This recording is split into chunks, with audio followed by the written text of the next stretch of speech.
Welcome back after the break. और अब हम बात करेंगे इस्लामाबाद में पीटीआई का एहतजाज तो ख़त्म हो गया, तमाम तर चीज़ें और आमदोरफ्त भी बहाल हो गई है, लेकिन इसके पीछे कई अहम सवालात भी छोड़ गया है ये धरना अपने।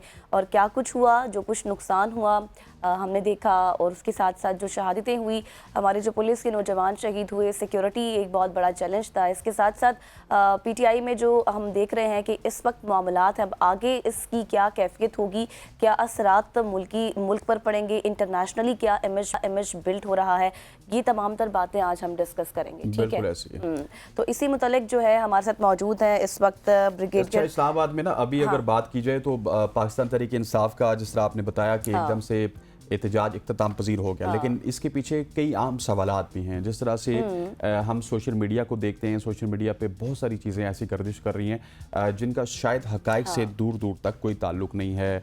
गोलियां चल गई, स्ट्रेट फायर चल गए, शहादत हो गई, क्योंकि गवर्नमेंट तो इसको डिनाई कर रही है। गवर्नमेंट ने कल, मैं सुन रहा था अता तारड़ को या फिर मोहसिन नकवी को, तो उन्होंने कहा कि यार if there is any evidence आप उसको सामने लेके आइए। उन्होंने एक जुमला भी कहा, उन्होंने कहा अता तारड़ साहब ने, ऐसे ही प्रेस कॉन्फ्रेंसेस तो बहुत हुई हैं हुकूमत की तरफ से। तहरीक इंसाफ की अगर बात की जाए तो तहरीक इंसाफ डेफिनेटली इस तरह की जमात है जो कि सोशल मीडिया पे बहुत ज़्यादा पॉपुलर है और छोटी छोटी चीज़ को वो सोशल मीडिया पे पोस्ट करते हैं। तो उनका जुमला ये था कि ये तो सेब खाने की पिक्चर पे टिकटॉक पे लगा देते हैं, तो इनके पास किस तरह से वो वीडियोज़ नहीं है जहाँ पे हमने फायर किए, हमें थोड़ा सा एविडेंस तो बताया कि हमने कहाँ पे फायर किए, क्या कुछ हुआ। हाँ, उन्होंने ये ज़रूर माना कि शेलिंग हुई है, भरपूर अंदाज में शेलिंग हुई, चारों तरफ से शेलिंग हुई, तमाम तर चीज़ें हुई। इसी हवाले से अब बात करते हैं, जिस तरह गज़ल आपको पहले ही लेके जाना चाहती थी ब्रिगेडियर साहब के पास, लेकिन वो मुझे पता नहीं चला ना कि वो हमारे साथ मौजूद नहीं है। मैंने कहा मैं थोड़ा सा एक्सप्लेन कर दूं। अच्छा ब्रिगेडियर साहब, thank you so much for joining us. सबसे पहले तो सर आपसे सवाल ये है कि एहतजाज, धरना सब कुछ ख़त्म हो गया, गवर्नमेंट ने इसको फोर्सफुली ख़त्म किया,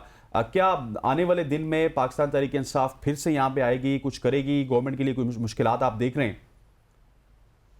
इसमें आई थिंक जो फंडामेंटल चीज है जो लोग आई थिंक भूल रहे हैं कि पहले पीटीआई का जो था सोशल मीडिया वो हाईजैक था। आपको पता ही ये कौन चलाता है? I am sure we are all clear कि जबरान नासिर, अजबरान लियास नामी बंदा है जो चलाता है। मेनली इनकी जो पॉलिसी है वो 80% इफेक्ट करता है। अभी जो आई थिंक पार्टी की लीडरशिप का जो इशू बना हुआ है वो ये है कि 4 डायरेक्शन से कंट्रोल हो रही है। और नॉर्मली आई वुड से कि इवन एक बेकरी जो है, अगर एक मालिक जो है वो सही तरीके से नहीं चलाता और आउटसोर्स कर तो मसला होगा। तो you have a group sitting in America जो उसको चला रहा है, मेनली सोशल मीडिया पॉलिसी और डायरेक्शन। फिर कुछ वकला है, फिर इमरान खान साहब खुद अडयाला जेल में है। फिर अभी आपने देखा कि जी ब्रिगेडियर साहब से हमारा शायद राब्ता जो है वो डिस्कनेक्ट हो गया, दोबारा से बहाल करने की कोशिश करेंगे। जी ब्रिगेडियर साहब आप बता रहे थे। हाँ, मैं कह रहा था कि एक डुओ है। और फिर पुरानी पार्टी लीडरशिप है, अगर आप देखें उसमें बेसिकली जो हजारा से हैं या केपी के पुराने स्टालवर्ड्स हैं, तो इसका मतलब है कि 4-5 डायरेक्शन से आप खींचातानी कर रहे हैं। और अगर आपने देखा हो लीडरशिप का इतना फुकदान नजर आया, डिस्पाइट के गंडापुर साहब और बुशरा बीबी आए और उनके साथ अच्छा खासा क्राउड भी था, लेकिन जैसे ही क्रैकडाउन शुरू हुआ तो ये बेल्ट आउट क्यों हो गया? तो इसका मतलब है कि there was no leadership, Punjab से कोई भी नहीं था। तो उसके अंदर कुछ रिपोर्ट्स ये भी हैं कि ये खुद भी हाईजैक थे। इस पे भी चीजें आएंगी, मैं इसको हतमी तौर पे नहीं कह सकता, लेकिन आपने एक वीडियो देखी होगी कि गंडापुर साहब को बड़ी तजलील की गई और सुना है कि उनको फिर शायद जुदोकोब किया गया, उनके बाल बिखरे हुए थे। तो कौन कर रहा था? इसका मतलब है कि जो इर्द गिर्द थे जिनको पार्टी एक्टिविस्ट कहा जा रहा है, शायद ये लोग पार्टी एक्टिविस्ट नहीं थे, ये कुछ और लोग थे। जो मोहसिन नकवी साहब ने इशारा भी किया कि इट हैज बीन हाईजैक। तो पहले सोशल मीडिया हाईजैक था और अभी कोशिश की कि पार्टी की लीडरशिप को हाईजैक किया जाए। एंड दैट्स व्हाई इसका आपने फिर अंजाम देखा है कि जब आप क्राउड को फिर जाके छोड़ देंगे, फिर जिसका जिधर मुंह होगा।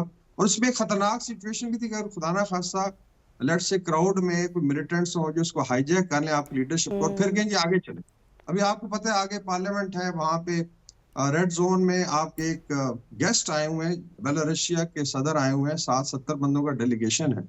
तो क्या रियासत अफोर्ड कर सकती थी कि खुदा ना खास्ता बड़ा हादसा होता? तो मेरे ख्याल में एक डेफिनेटली जरूरत थी, इसको क्लियर किया गया। और जिस तरीके से फिर डिस्पर्स हुए लोग और जो पहले बयानिया बनाएगा, तो उसमें बहुत ज्यादा तजाद है कि एक्चुअल एजेंडा क्या था। ऐसा ही है ब्रिगेडियर साहब, जैसे कि अब हमने जलसे के हवाले से तो बात की कि क्या कुछ हुआ और अब आगे क्या कुछ हो सकता है, लेकिन अगर हम ओवरऑल बात करें पूरे पाकिस्तान की तो हम देख रहे हैं एक दफ़ा फिर से दहशतगर्दी ने सर उठा लिया है और हम देख रहे हैं कि आए रोज़ पुलिस लाइंस पर हमले हो रहे हैं। अब नो डाउट कि हमारे जो ब्रेव हार्ट्स हैं वो मौजूद हैं, वो अज़्म के साथ लड़ रहे हैं, दहशतगर्दी का कला कमा करेंगे आखिरी हद तक, लेकिन एक दफ़ा फिर से ये जो सर उठा लिया गया है, अफ़गानिस्तान मुसलसल इसमें जो है वो कोऑपरेट कर रहा है, पड़ोसी ममालिक रॉ इस्तेमाल हो रही है, इससे पहले भी खबरें आई थी। जी बिल्कुल, इसमें अफगानिस्तान एक कॉमन डिनोमिनेटर है और एट टाइम हम थोड़ा सा भूल जाते हैं, इस पर शायद पहले बात हुई थी कि पिछले 200 साल में तो 60 लड़ाइयाँ हुई हैं अफगानिस्तान के सराउंडिंग एरिया में, और पिछले 40 साल में 2 सुपर पावर्स ने ऑक्यूपाई किया और टोटली उन्हें डिस्टेबलाइज कर दिया। यानी आप कहें कि 12 गवर्नमेंट चेंज हुई हैं उस दौरान पिछले 40 साल में, और सारी वायलेंट तरीके से हुई।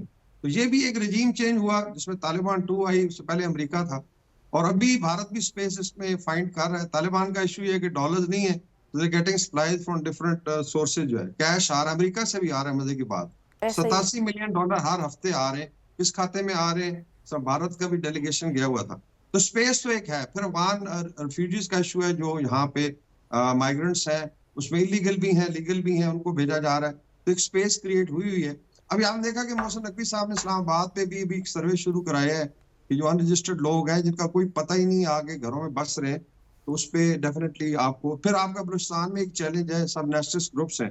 तो ये आई थिंक जब तक स्टेबल नहीं होता, और मेरे ख्याल में स्टेबल होगा भी नहीं, बिकॉज अफगानिस्तान हर 3-4 साल बाद एक बड़ी जंग में चला जाता है, तो एक कांस्टेंट प्रॉब्लम रहेगा। उसमें फिर बॉर्डर मैनेजमेंट है, आपने टेररिज्म को भी लड़ना है, फिर डिप्लोमेटिकली आपने उनको एंगेज करना है through different means. Regional frameworks हैं जिसमें ऑलरेडी काफी प्रेशर है, चाइना ने किया है, रशिया ने किया है, इससे ईरान ने है, ईरान ने भी अपना बॉर्डर अभी सील करना शुरू किया हुआ है। तो ये एक आई थिंक मसला रहेगा। अफगानों की काफी बड़ी तादाद, जो कुछ फिगर कहते हैं कि 5 मिलियन है अभी तक पाकिस्तान में यहाँ पे है, जिसमें से आप कह लें कि 50% पुराने हैं, लीगल हैं, 50% इलीगल है। तो इट्स अ ह्यूज चैलेंज, और इसमें अगर एक पार्टी जो है खुदा ना खास्ता हाईजैक हो जाती है, इनमें से कुछ एलिमेंट्स के आते हो, तो बड़ा खतरनाक आई थिंक ये ट्रेंड है जिसको डिस्करेज करना चाहिए। अच्छा, मोहसिन नकवी साहब का कहना है कि धरने में बहुत सारे अफगान शहरी भी शामिल थे, जो कि शरपसंद अनासिर भी उनको कहा जाता है, और शरपसंदी में वो शामिल थे। अब ये बताइएगा कि क्या इसकी इन डेप्थ अगर इस पे जाए हम, तो क्या तहरीक इंसाफ वाले उनको खुद लेके आते हैं, या वो खुद आके शामिल होकर हमारे मुल्क को डिस्टेबलाइज करना चाहते हैं? ये दोनों चीजें, एक तो एक प्रोटेस्ट में आप डालें, देखें वो जो भी यहाँ पे सेटल भी है उसमें हर किस्म के लोग हैं, उसमें